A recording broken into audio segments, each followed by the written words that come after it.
Okay. Hey, what's going on YouTube? This is your boy Jamar44 here once again. So I believe that I've actually found a way to watch these videos ad-free without having to subscribe to YouTube Premium. So I looked up a video and I'm trying out their suggestions. So we shouldn't see any ads play on this video. Let's hope and see, because that's less editing work for me and allows me to put these videos out a lot sooner. So praying to God. So these are going to be three Home Alone stories. Now, again, this is from the YouTube channel IMV Scary Tales. If you guys want to go check them out and support them, uh, let's go ahead and get into it. I'm so excited. If this really does work, and I don't have to worry about stopping and starting and editing clips together without those ads, I'm going to be so happy. So let's go. I grew up in a small town. My mother worked 2 jobs to support us financially. When I was 7 years old, my dad left my mom and never came back. And my brother, unfortunately, has autism. Unlike others, he is actually a bit better in his condition, though he rarely talks or expresses like a normal person, but he can do his basic chores. Most of the day, he sits near the window and watches the world outside. This incident happened when I was 15 years old and my brother Jack was 11. My mom was working a night shift on a Thursday, so basically it was just me and my brother. We were kind of used to staying on our own at nights because we had no other choice. Our neighbor next door was an alcoholic man. He had a son close to my age, but we often heard the man screaming at his son late at night. This particular night, I was sitting in our living room and watching TV. My brother was upstairs, lying on his bed. Suddenly, I heard huge chaos outside. I opened the door and saw 3 or 4 people had gathered in front of our neighbor's house. Within 5 to 7 minutes, a cop arrived. They sealed the entire house within seconds. Paramedics even came out and took a body on a stretcher. And behind them, I saw the father getting into an ambulance with a bleeding head. At first, I couldn't understand what was going on. But after hearing the conversations of the people gathering in front of the scene, it gave me a clear idea of what just happened. The father reported to 911 saying a homeless man broke into their house and tried to rob them. He hit the father with a baseball bat and badly injured him. As the father was already drunk, he fell to the floor in terrible pain. The father saw the son rushing towards the man to stop him. That was just when the man hit his son on the back of the head and he fell to the floor. The man then stole his wallet and a few electronics and escaped the premises. The cops registered the father's complaint. But after suffering a huge blood clotting inside the brain, his son died in the hospital that night. Our entire town was shook in No. fear. No one expected such a terrible tragedy. The father arranged a small funeral for his son, and we attended. Everyone paid their condolences to him. The local sheriff assured him that they would find the guy who destroyed his family. My mom got utterly terrified and asked our grandma to watch us during our night shifts. Our neighbor, Mr. Feynman, had changed after his son's death. I often saw him sitting on the porch with a terrified face. I could tell that he was suffering the trauma of that night, every single second.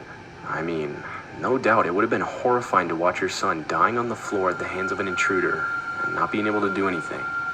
Mr. Feynman stopped drinking after that incident.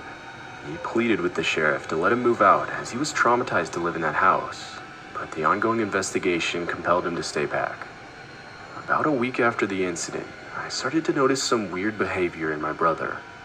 Even though we never discussed the death of the boy next door, I'm sure my brother must have realized something happened to our neighbors.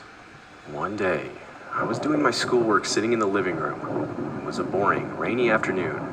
Jack was sitting next to the living room window and watching the raindrops. Suddenly, I heard him chuckle. I looked at him and saw he was looking outside and laughing at something. The street and neighboring houses were visible from that window. I asked him, "What's so funny, Jack?" He chuckled and said, "Him," and pointed out the window. I immediately got up and walked towards the window. I stood next to my brother and looked out. Like I said, it was raining outside. The rain wasn't that heavy, which is why I could see the empty street clearly. As far as my eyes went, I didn't see a single living creature outside. I thought to myself, Jack was probably imagining something, and I laughed at it. That night, when we all sat for dinner, Jack surprised all of us. My mom served him some food and placed the plate in front of him to eat. But Jack got up and slowly went to the kitchen. He then brought an extra plate and placed it on the table right beside him. "Why did you bring an extra plate?" my mom said. He looked beside him, as if someone was actually sitting on the chair next to him, and then smiled on his own. I was feeling very odd about his behavior. Uh,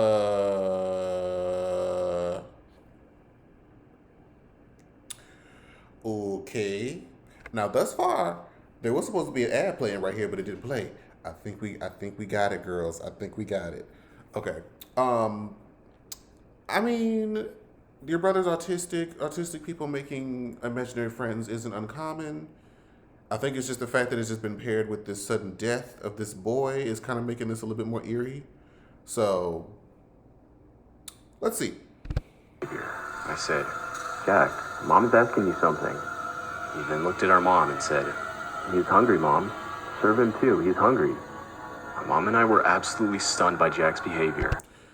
Side note, is this supposed to be like cranberry sauce? This looks like cranberry sauce, greens, possibly, and some sort of macaroni. Where's your meat? Where's your main dish, girl? Are y'all vegan?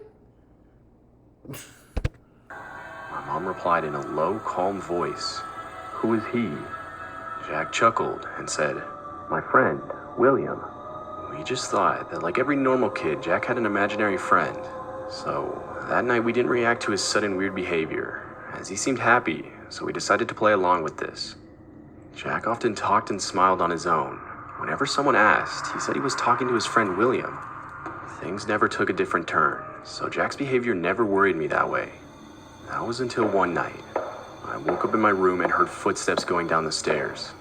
Now, my mom slept downstairs, while my brother and I had a room upstairs. I got up from my bed and went to check on my brother. As I opened his bedroom door, I saw it was empty. I rushed downstairs and found the main door wide open. I freaked out and woke up my mom. We came out of the house and started calling for my brother. My mom was about to cry when we heard a chuckling sound coming from our backyard. We ran there and saw... Oh no, no, no, no, no, no. Y'all see this, right?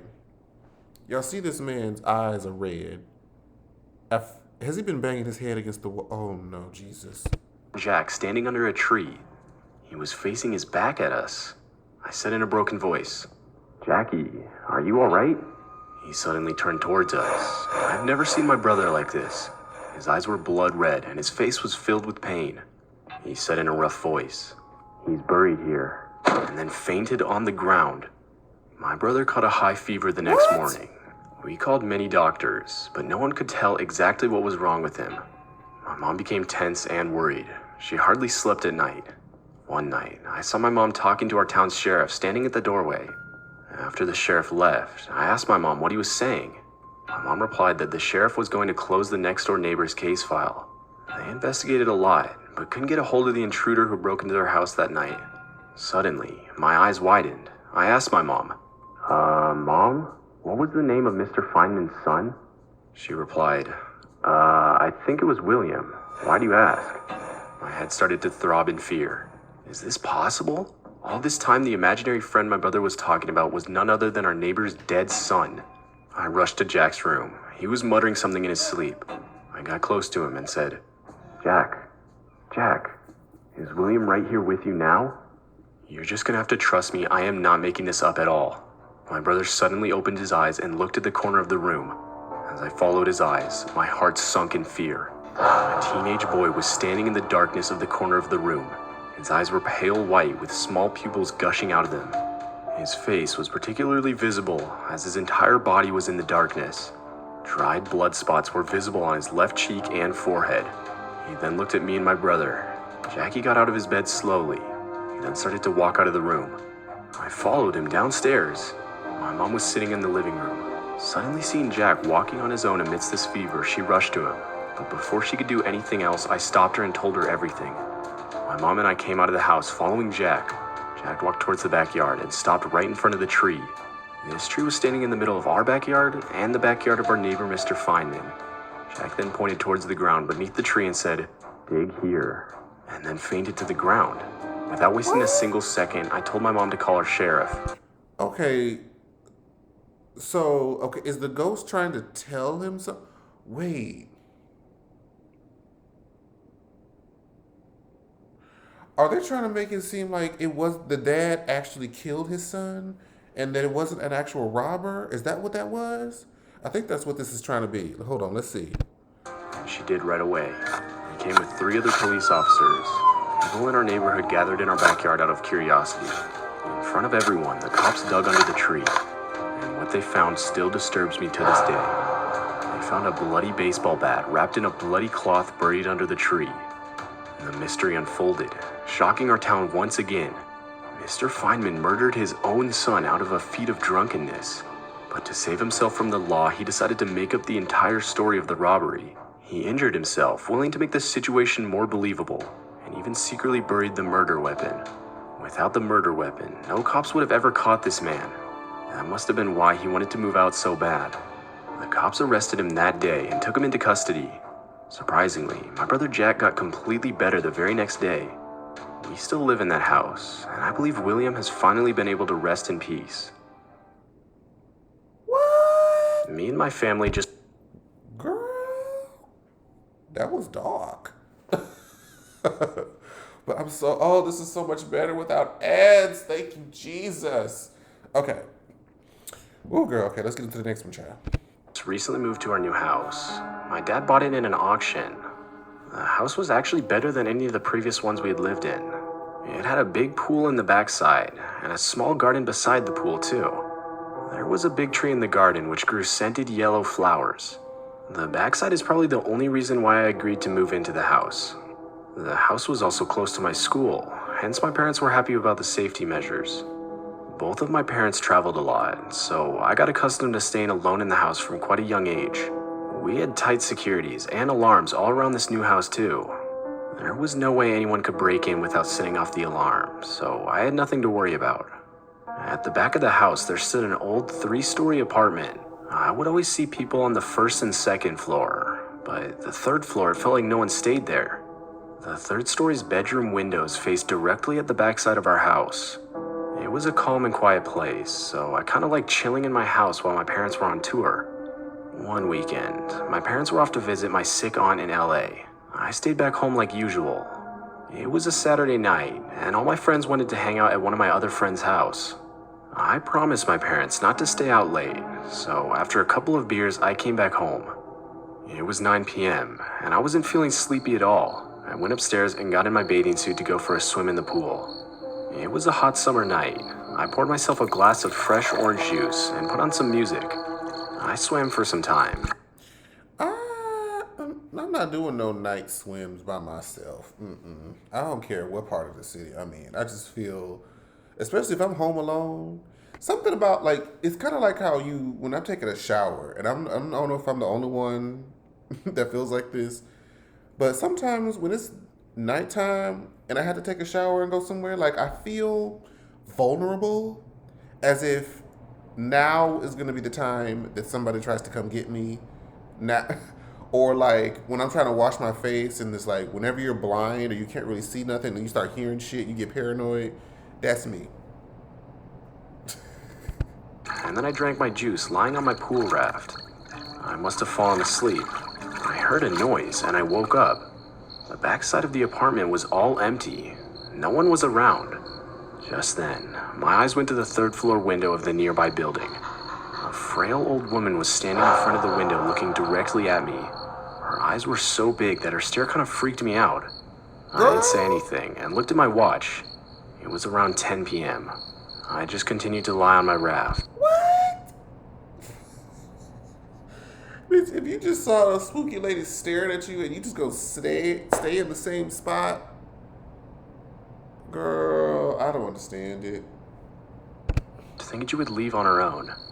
After a couple of minutes, when I looked back, she wasn't there on the window. I felt relieved and kept thinking, how come I never saw her before? I almost thought that no one lived on the third-floor apartment. That's when I heard my phone ringing. It was inside the house, so I got up out of the pool thinking it was my parents calling. I was just about to step inside when I heard a voice coming from behind me. I froze. It was an old woman's voice. I slowly turned back and my heart drowned in horror. That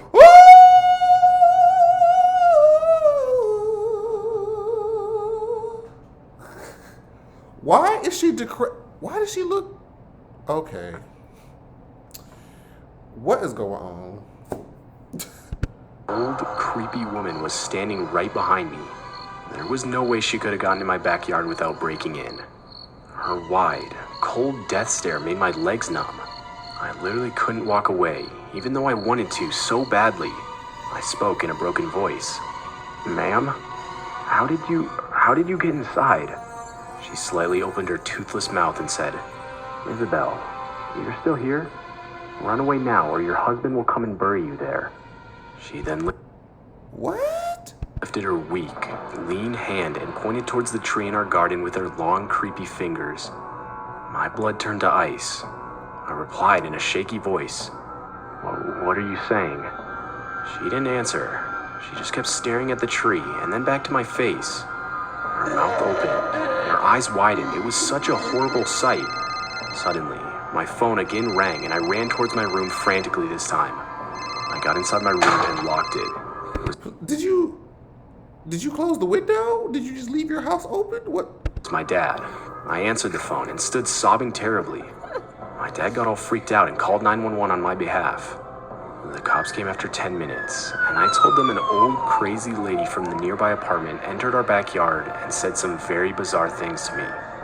They immediately went to the apartment building and asked the landlord about his tenants on the third floor. It came out as a shock when the landlord said that that floor of the apartment had been empty for the last 15 years. But he also said that an old lady used to live on that floor way back in the day. She was sick and bedridden, so she spent most of her time sitting near that window inside the dark room, and that her children left her alone during her last days. And she even died sitting near that window. The landlord himself did her cremation rituals. The next morning, when my parents came, I told them everything, and a lady cop also stood back with me in the house from last night. She also explained to my parents that I might have just had a bad dream or something, but while they were talking, something popped into my mind. I asked my dad what was the name of the previous owner of our house. He replied, saying the bank told him a woman lived here with her husband in the house before we moved in. But he also added that that was 15 years ago, and he asked why I was asking. My heart started to beat faster. I told the cop that the old woman addressed me as Isabel and said her husband buried her under that tree. They both looked pretty surprised, and the cop even decided to check our backyard. When they dug under the tree, scaring the hell out of everyone, a skeleton of a full-grown woman got discovered from our garden. It had a ring on its left hand. Me, along with my mom and my dad, were all completely paranoid. We never knew that there was a dead body lying in our garden. The cops investigated this matter, and they came to know that indeed it was a woman named Isabel's remains. Her husband filed a missing persons report, but after filing the report, he too left the house and the town. Due to the lack of evidence, the police couldn't find any details about her. So they didn't even bother to look to suspect the husband, child? And how? So she must have seen the whole thing happen.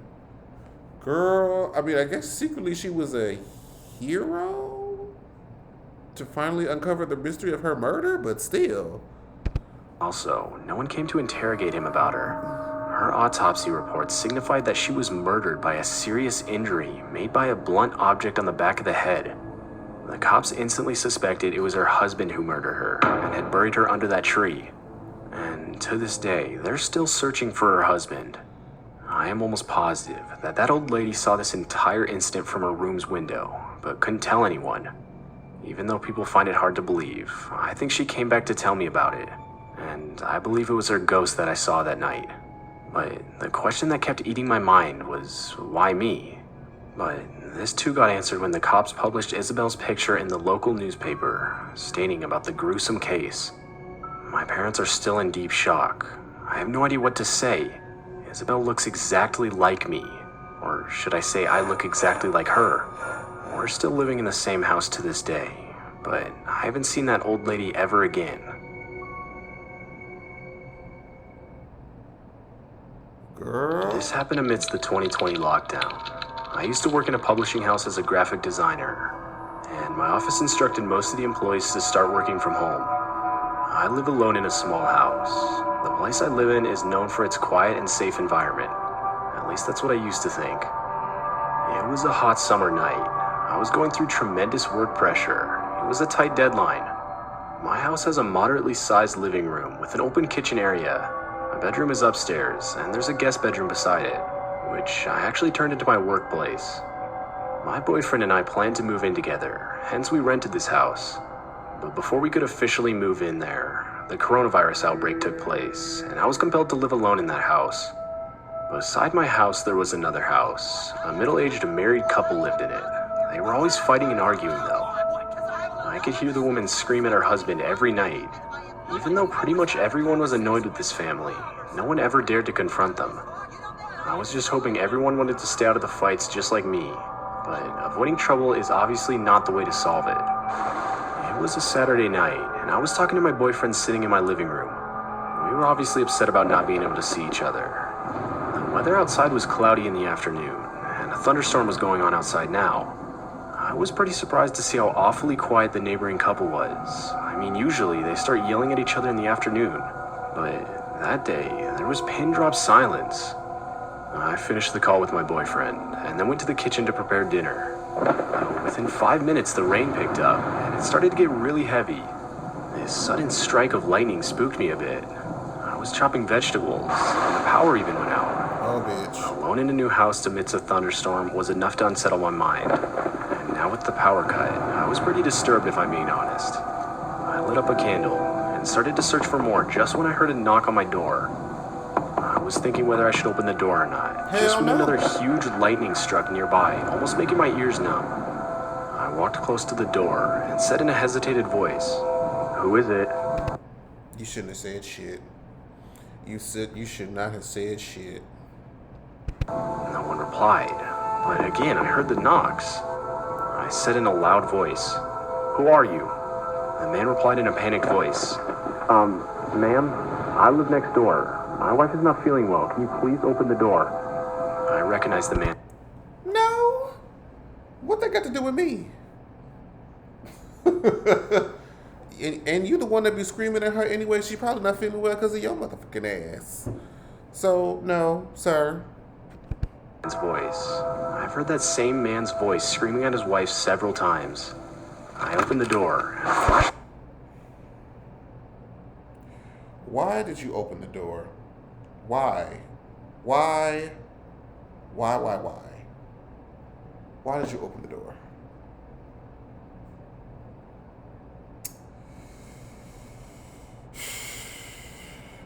Stupid.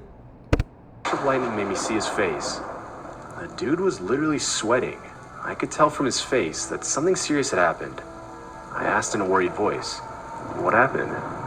The man replied with, "My wife isn't feeling well, and I need to get some medicine for her. I can't leave my dog alone in the house. Is there any chance you could keep an eye on him until I come back?" I thought for a second, but the man wasn't asking much, so I couldn't say no. I agreed, and the man brought in his dog. It was honestly a really cute dog, but I don't know why the dog was acting strange. Every time the man tried to grab the dog, it kept straying away from him. I was confused. Seeing a pet acting against his owner was not a common occurrence. It was quite evident that for some reason the dog didn't like that man. I took the dog inside and locked the door. I watched the man driving away in his car. What worried me most was that he left his sick wife alone, and was insanely concerned about the dog, even though the dog hates him. I didn't think much of it, and got busy cooking dinner again. The storm was growing heavier and louder. I guessed there must have been a huge short circuit, which is why the entire area had lost its power. I finished my dinner, and even gave the dog some food to eat. Now, my bedroom window is faced towards the bedroom window of that man and his wife. I took the candle upstairs and stood near the window. Even though the house was in complete darkness, the flashes of lightning were showing the bedroom in glimpses.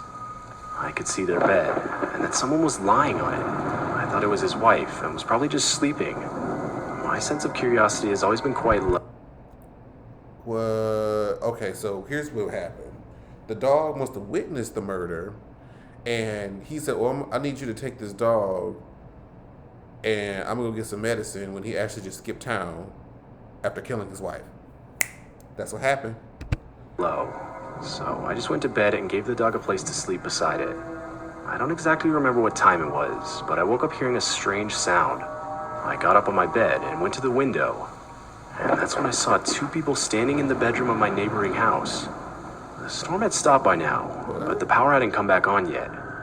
With the sound of voices, I figured it was a man and a woman. I realized the man had come back, and it must have been him and his wife. I looked at the clock and saw it was 10 p.m.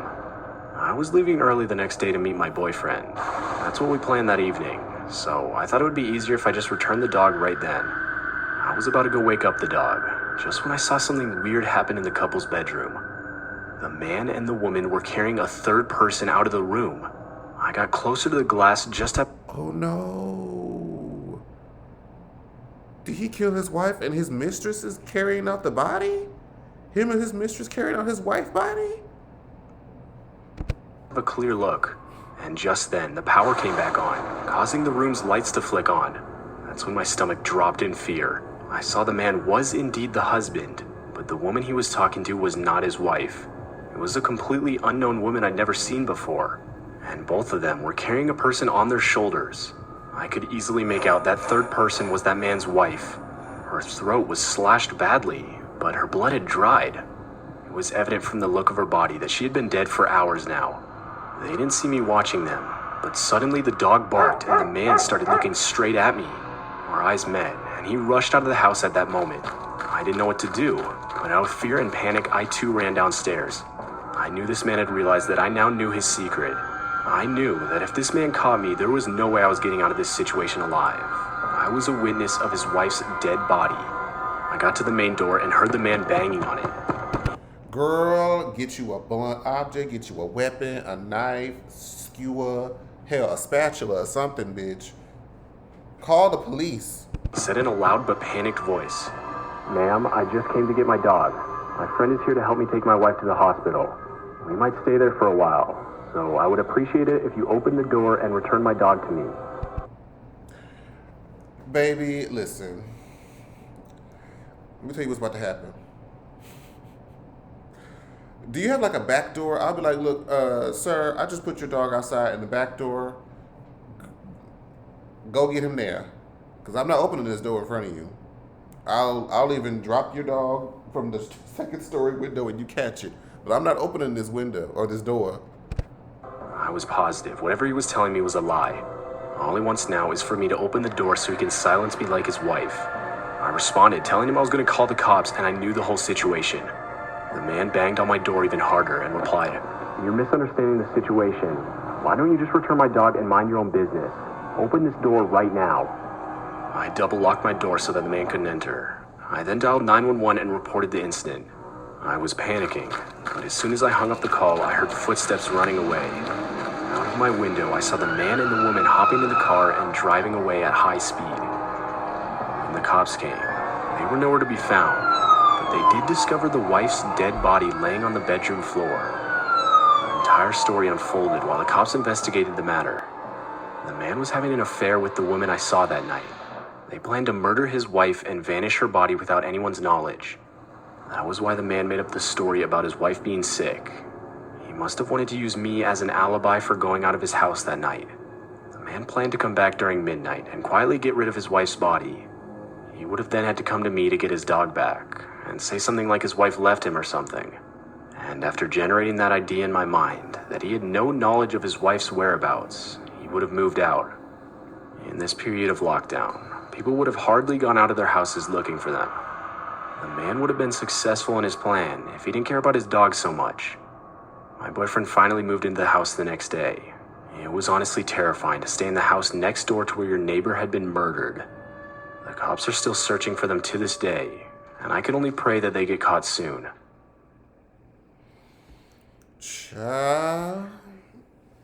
Well, that's... Ooh, see, there's so many Uber ride. Ooh, girl. Yeah, there's so many videos to watch, and I'm so happy that I found a way to watch without ads. Oh. But thank y'all again so much. Y'all should have 2 of these videos coming to you. So make sure you guys like, comment, and subscribe.